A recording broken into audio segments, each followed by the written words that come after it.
Boa noite a todos, sejam bem-vindos para mais uma celebração nesse dia. Vamos começar louvando a Deus através de uma oração.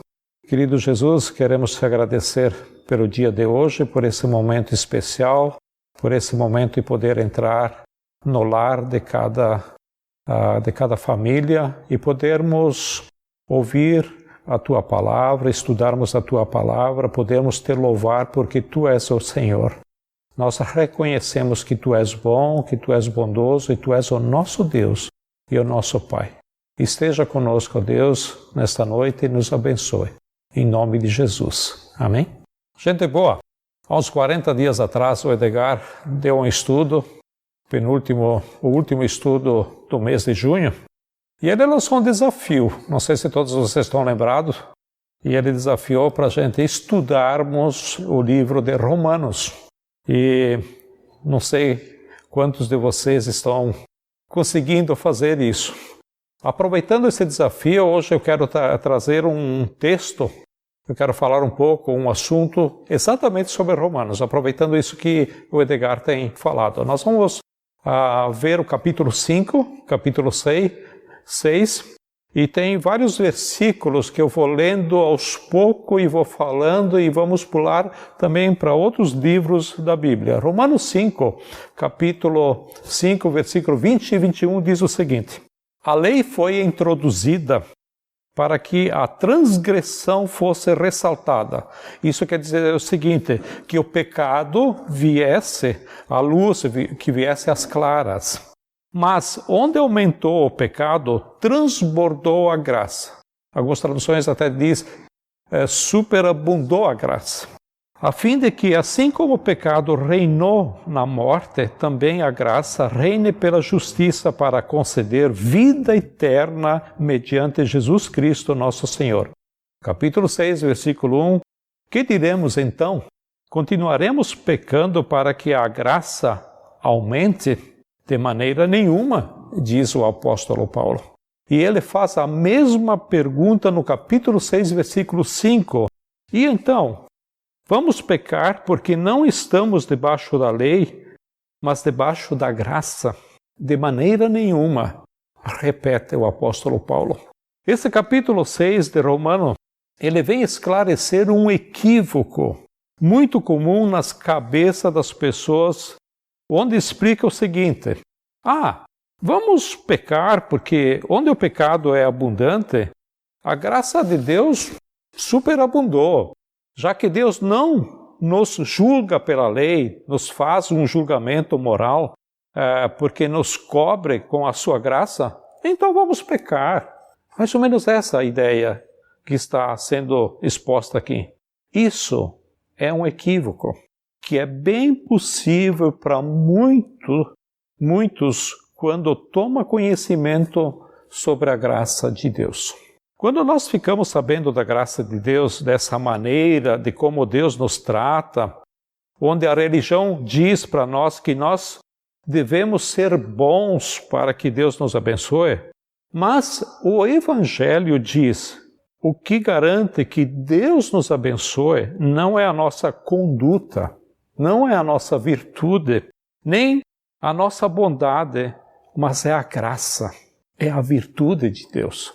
A bênção de Deus sobre nós é uma iniciativa de Deus, é só dele. O amor de Deus para conosco é o amor de Deus que nos ama primeiro.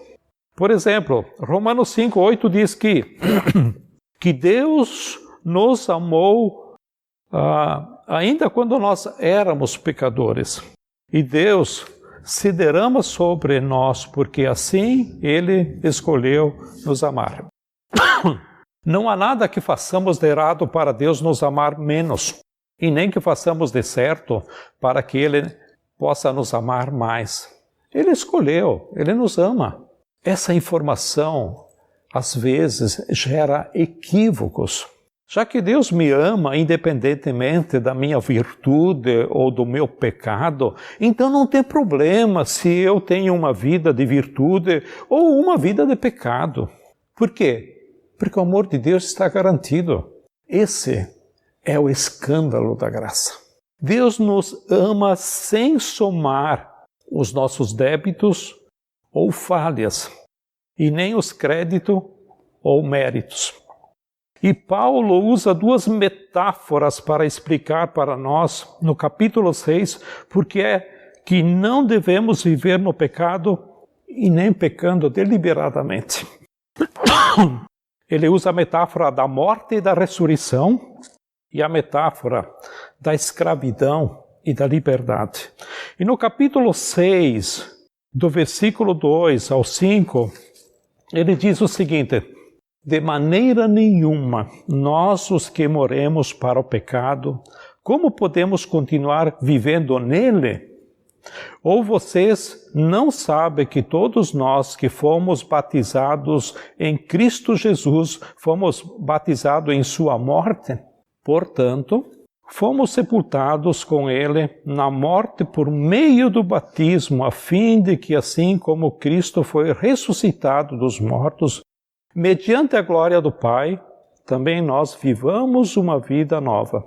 Se dessa forma fomos unidos a ele, na semelhança da sua morte, certamente o seremos também na semelhança da sua ressurreição. Paulo está dizendo que aquele ser, aquele eu que vivia diferente, ou melhor, indiferente a Deus, mas que vivia para mim mesmo, independente de Deus, aquele Adão morreu, aquele eu morreu. Agora que eu recebi a graça de Deus e a graça de Deus chegou na minha vida, eu sou outra pessoa. Ele está dizendo que aquela pessoa que vivia, aquela pessoa, aquela vida do modo de Adão, ela não existe mais. Agora você é uma outra pessoa. A graça alcançou você e por isso você não está mais identificado com Adão. Você está identificado com Cristo. Nos versículos 16 a 18 diz que você não está mais preso ou cativo do pecado, mas está livre para a justiça.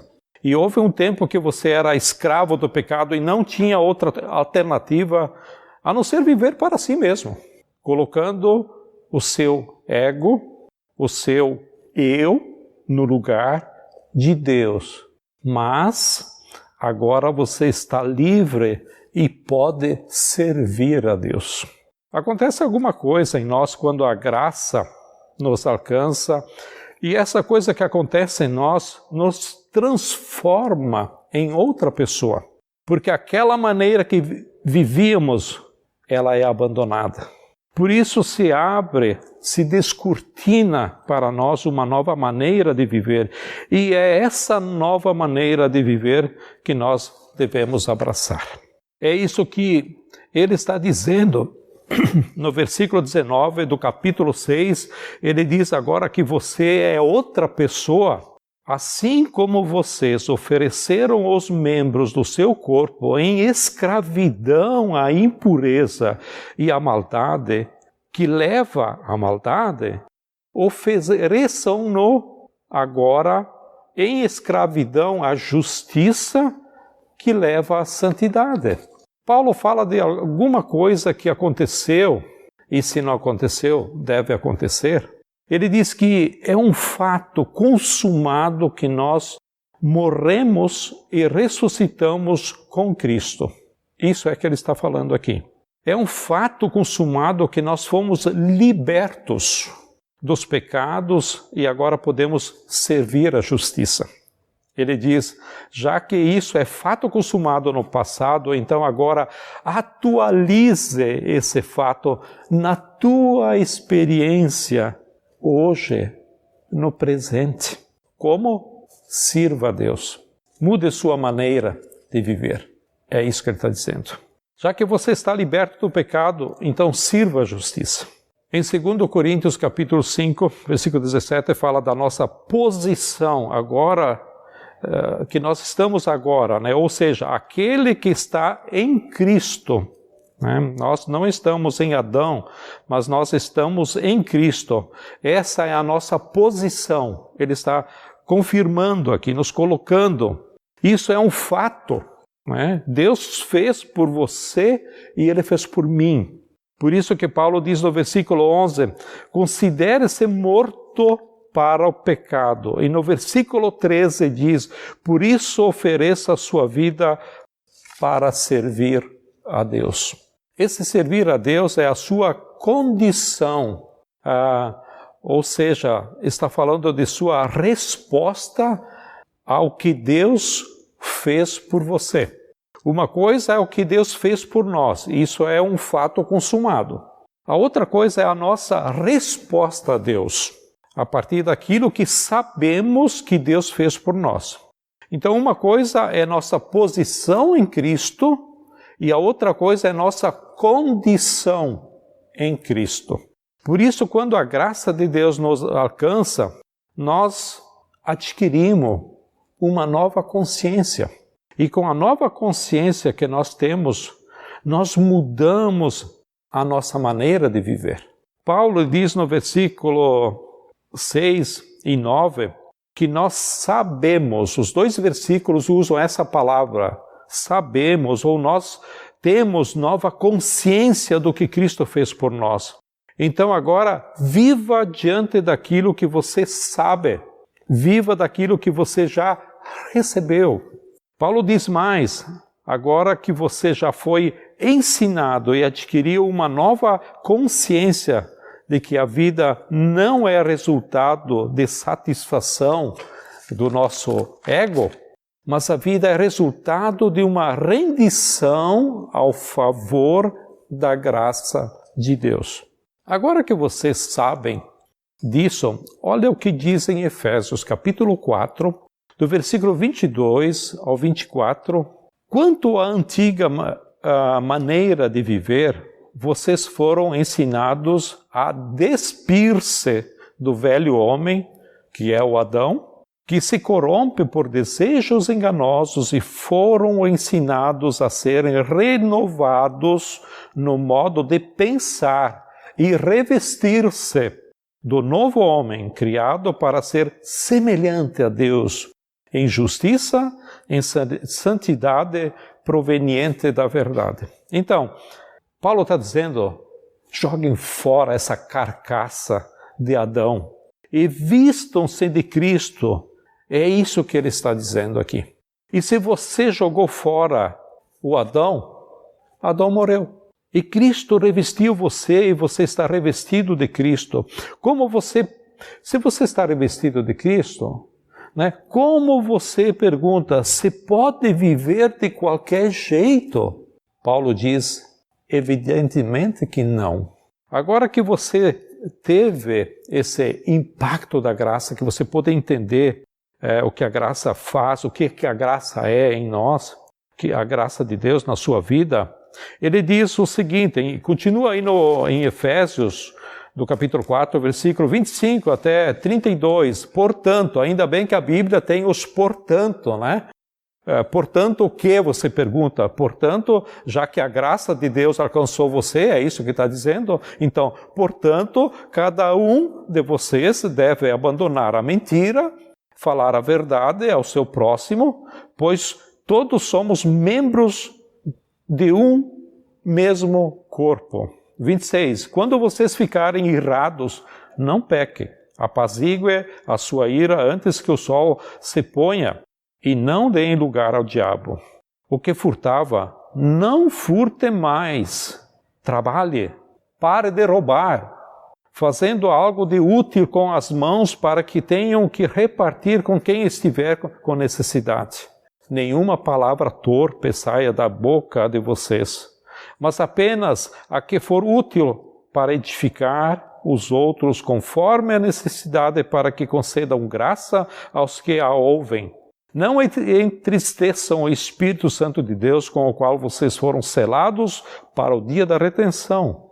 Livrem-se de toda amargura, indignação, ira, gritaria e calúnia, bem como toda maldade. Sejam bondosos e compassivos uns para com os outros, perdoando-se mutuamente, assim como Deus perdoou em Cristo. O que ele está dizendo, eu vou repetir de novo, o Adão morreu. A maneira de viver do Adão também tem que ser abandonada. Agora, você se reveste de Cristo. Adão está morto, essa é a sua posição, que eu falei antes, posição espiritual. Você está em Cristo e não mais em Adão. A maneira de como você vive é a sua condição espiritual. Então você tem a posição espiritual que Cristo te deu. Agora, como você vive é a condição espiritual. Em Colossenses capítulo 3 fica isso ainda bem mais claro. O versículo 1 diz, vocês já ressuscitaram com Cristo. Isso é um fato, isso é posição, isso Cristo está dando para você e para mim. E no versículo 3 ele diz, e a vida de vocês está escondida com Cristo em Deus. De novo, posição, é onde nós estamos. E no versículo 5 ele diz, então façam morrer tudo o que pertence ao Adão. Por quê? Você ressuscitar com Cristo é algo que Deus faz por você.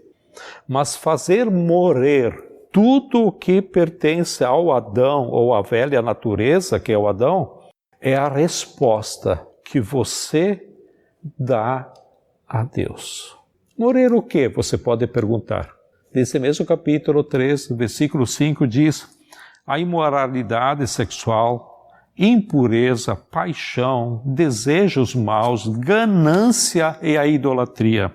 O que é a ganância e a idolatria que nós ouvimos tanto falar e às vezes a gente se pergunta, será que nós temos um conhecimento superficial? É o amor ao dinheiro que transforma o dinheiro em mamão. Está lá no Novo Testamento essa palavra, mamão, que quer dizer um ídolo, um Deus de letra minúscula, rival, que quer a fidelidade ao mamão, que quer fidelidade ao dinheiro.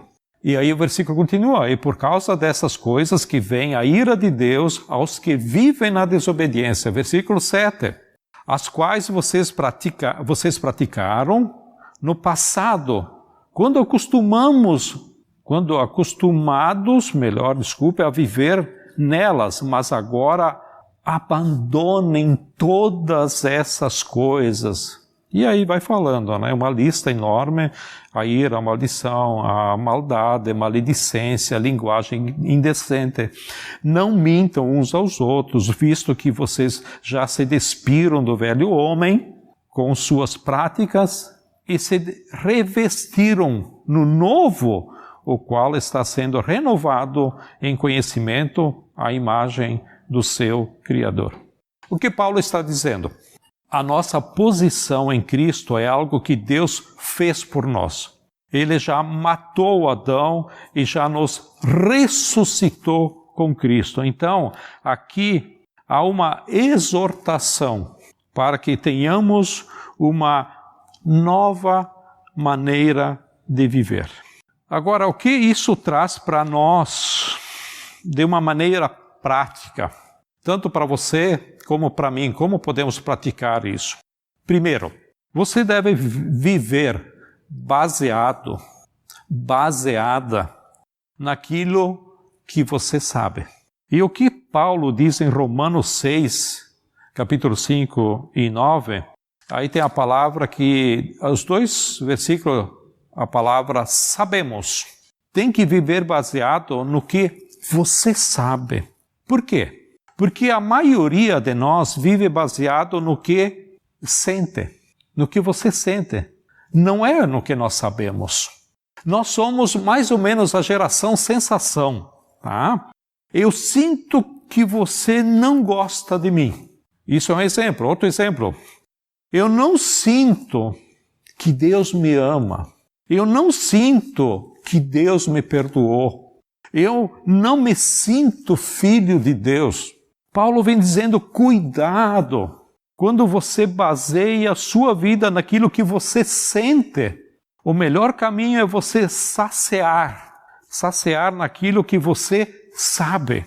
Por exemplo, eu sei que eu sou filho de Deus. Eu sei que Deus me ama. Eu sei que Deus me perdoou. Eu sei que o Espírito de Deus, Ele está em mim. Eu sei que posso vencer o mal com o bem. Eu sei que posso ser revestido do caráter de Cristo. Eu sei que posso vencer a luta contra o mal. Eu sei em quem eu tenho crido. Então, eu sei. Por isso que Paulo fala em Filipenses capítulo 13, tudo posso naquele que me fortalece. Mas por que eu posso falar isso? Porque eu sei. Em primeira carta de João, capítulo 3, no versículo 2, olha o que diz aí. Amados, agora somos filhos de Deus, e ainda não se manifestou o que haveremos. Eu vou falar num terceiro ponto, estou no primeiro aqui, eu vou falar no terceiro ponto o que é esse haveremos, tá? Haveremos, quer dizer, ainda nós não somos, é isso que está dizendo. Haveremos de ser, mas saberemos, a palavra de novo aqui, saberemos que quando Ele se manifestar, seremos semelhante a Ele, pois o veremos como Ele é. O que eu quero destacar aqui é a palavra sabemos. Eu quero insistir um pouco nisso, né? Aqui Paulo não diz sentimos, não sente nada. Ele está sendo bem claro, né? Sabemos. Então, portanto, viva aquilo que você sabe e não aquilo que você sente. Pode ser que você seja alguém emotivo, deixa as suas emoções aflorar, né? Mas aí é outra questão. Não é Deus que você sente. Pode ser uma emoção, né? Pode ser alguma outra coisa. Se você perguntar para mim se eu sinto a presença de Deus nesse lugar, eu falo dificilmente. Quando você está orando, você sente que Deus está te ouvindo? Na verdade, eu sei que Deus está me ouvindo. Você sente que Deus te ama? Você pode perguntar. Eu sei que Deus me ama. Eu sei. Sentir a presença de Deus, creio que é uma experiência muito rara. Eu já vi pregadores, pessoas falando em estudos, em televisão, em vídeo, inclusive líderes de louvor, usarem a frase, eu sinto a presença de Deus aqui. Eu não creio que é assim. Por quê? Eu vou explicar por quê. Porque ser tomado pela sensação de que Deus está aqui, ser envolvido pela presença de Deus, provocaria em nós um profundo senso de temor, ou até de pânico. Tanto é que todas as pessoas da Bíblia que tiveram essa experiência de serem tomadas pela presença de Deus, da sensação de que Deus está aqui presente, a primeira coisa que elas ouvem de Deus é: não tenha medo, não temas. O senso de preocupação com o meu pecado na presença de Deus, ela é muito grande. Por exemplo, Pedro disse, quando ele conviveu junto com Jesus e quando caiu a ficha dele, ele se percebeu que Jesus era Deus, o que Pedro disse para Jesus? Afasta-se de mim, que eu sou pecador. Pedro que andava junto com Jesus. E Isaías disse, ai de mim, os meus olhos viram a glória de Deus. Ai de mim, o que vai ser de mim? O que vai acontecer comigo? Parece que o próprio pai do Sansão, ele disse, eu vou morrer porque eu vi a Deus, eu vi a glória de Deus. Agora, a paz de Deus, sim, eu creio, que envolve a gente, onde ficaríamos aqui por muito tempo nessa paz, nessa presença de paz, até por sempre nesse estado, nessa condição. Então, o importante é viver baseado no que eu sei e não no que eu sinto. Eu sei que não sou um homem condenado a produzir a velha maneira do Adão, o velho homem, porque a graça de Deus me alcançou e eu posso viver essa graça segundo a vontade de Deus e vivendo para Deus. Segunda coisa é que quando a graça de Deus alcança você e a mim, a maneira de viver do Adão, ou o velho Adão, deixa de ser natural e se torna antinatural. Por isso essa pergunta, agora que a graça de Deus me alcançou, eu posso continuar pecando? Não faz sentido, porque quando a graça de Deus alcança você e Cristo reveste a sua vida, viver naquele jeito do velho homem, no Adão, já não é natural para você. Porque aquilo agride a você, agride a mim. Você não peca mais legal. Você não peca mais tranquilo. Você não consegue. Peca, mas com culpa. Peca com medo. Você peca com sentimento de vergonha. Quer ir embora rápido. Você peca com sentimento de vergonha, tá? E sabe por quê? Porque a graça de Deus te alcançou. Você está em Cristo. Você não é mais um Adão. Eu quero dar um exemplo. Um dia eu ouvi de alguém que o pecado é como um morango que está num pé bonito, né? Não sei quantos de vocês conhecem um morango, né? Mas aquele pé verde, e você vê destacado aquele morango bonito, vermelhinho, né? Que dá uma aguinha na boca. E o pé, ele está bem no meio de um rio de fezes.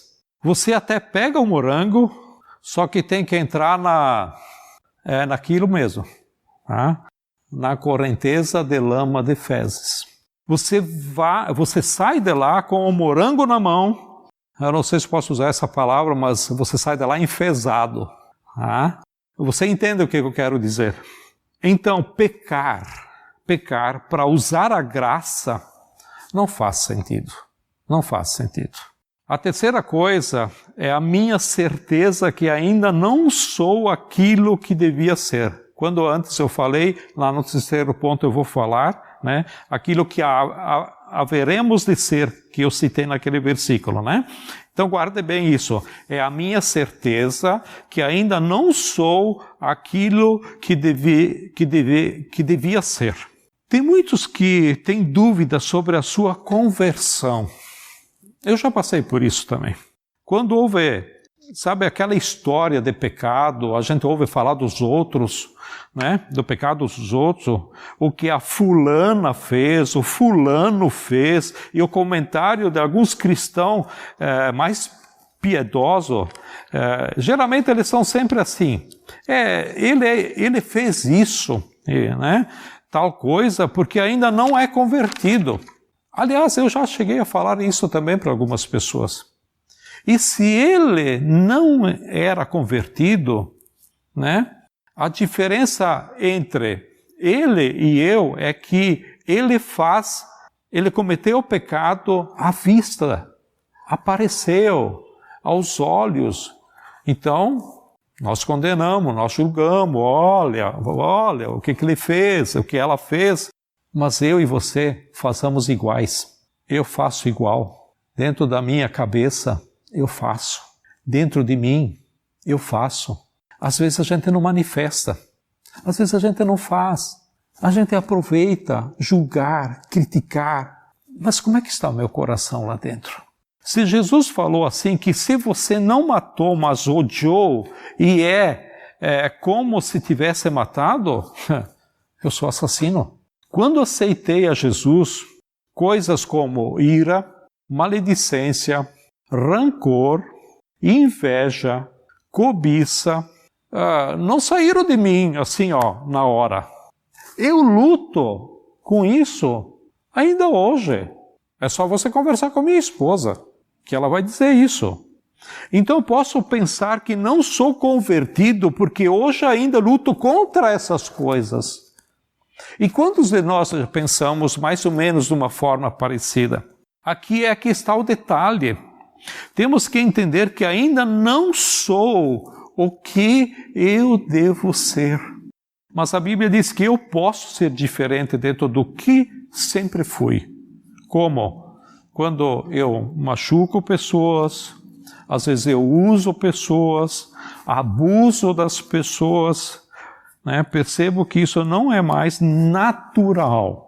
Não é mais natural, porque a graça de Deus me alcançou. Eu posso até fazer isso, mas eu me sinto muito triste. Alguma coisa está falando lá dentro que não é natural isso mais. Eu não quero mais viver essa maneira, mas eu tenho que lutar contra isso. A prova que a graça me alcançou não é a minha perfeição moral, mas é o meu desconforto moral. E esse desconforto é identificado quando você se dá por conta e... De novo estou fazendo isso. Às vezes a gente usa uma expressão, mas que droga, de novo estou nisso. Que droga, outra vez, fazendo isso ou fazendo aquilo. Esse é o Adão. Esse é o velho homem que não me abandonou e que não me abandona. Paulo diz em Colossenses, vai se despindo do Adão e vai se revestindo, né? Se vestindo de Cristo. Esse é um caminho na nossa vida. Esse é um caminho. A quarta coisa, a palavra de Deus e o Espírito Santo fala em nós. Né? A palavra de Deus o tempo inteiro nos chama para Cristo e quer que abandonamos o Adão. E aí comprova que somos filhos de Deus. Por que comprova isso? Porque se eu não sou um filho de Deus, eu não estava preocupado em deixar Adão para trás. Eu seria um Adão feliz, porque eu vivo na prática do pecado. E o pecado, ele é gostoso, ele é agradável, ele traz satisfação, traz prazer. Em muitas atitudes traz isso. Na verdade, eu seria um Adão iludido de felicidade. Portanto, viver servindo apenas a si mesmo, doa quem doer, custe o que custar, é caminho de morte. E Provérbios tem um versículo, Provérbio 14, versículo 12, que fala: há caminhos que ao homem parece direito, mas o fim dos caminhos, é caminho de morte, ou são caminhos de morte, depende da tradução que você tem. Portanto, vocês sabem de tudo isso. Revista-se de Cristo e deixe a maneira de viver de Adão e viva identificado em Cristo, em quem você está. Depois de tudo isso, eu pergunto se faz sentido essa pergunta: continuaremos pecando? Não. Por quê? Porque não faz o menor sentido. E aí vem o apóstolo Paulo e diz: olha, de maneira nenhuma, né? De maneira alguma vocês devem continuar pecando. Então, o meu desafio, à luz dessa palavra, eu os convido que continuem vivendo o que vocês sabem e não o que você sente. Você sabe que está em Cristo e continue rendendo-se a Deus para que você faça escolhas de servir a justiça e servir segundo a vontade de Deus. Isso é possível experimentarmos já. Isso é para agora. É para hoje, porque nós já somos filhos de Deus. Vamos orar? Querido Jesus, queremos te agradecer, ó Deus, pelo teu sangue derramado na cruz, que é o poder para nos perdoar diante do nosso reconhecimento, diante da nossa confissão, quando reconhecemos nossos pecados, nossa distância de ti, ó Deus. Não é só confessar nossas atitudes, mas é confessar que temos andado longe de Ti, afastado de Ti. E muitas vezes nós temos seguido o nosso ego, o nosso Adão que está dentro de nós. Por isso, Jesus, nos perdoe, e nós queremos, Senhor, andar contigo, reconhecer que Tu és o Senhor, queremos que Tu seja o nosso Senhor, o nosso Salvador. E obrigado porque esse sangue nos liberta, nos perdoa de todos os nossos pecados, da distância que nós andamos de Ti e também das nossas atitudes, ó Pai. Muito obrigado, Senhor, em nome de Jesus. Amém? Desejo que Deus abençoe vocês, tenham uma boa semana e uma boa noite.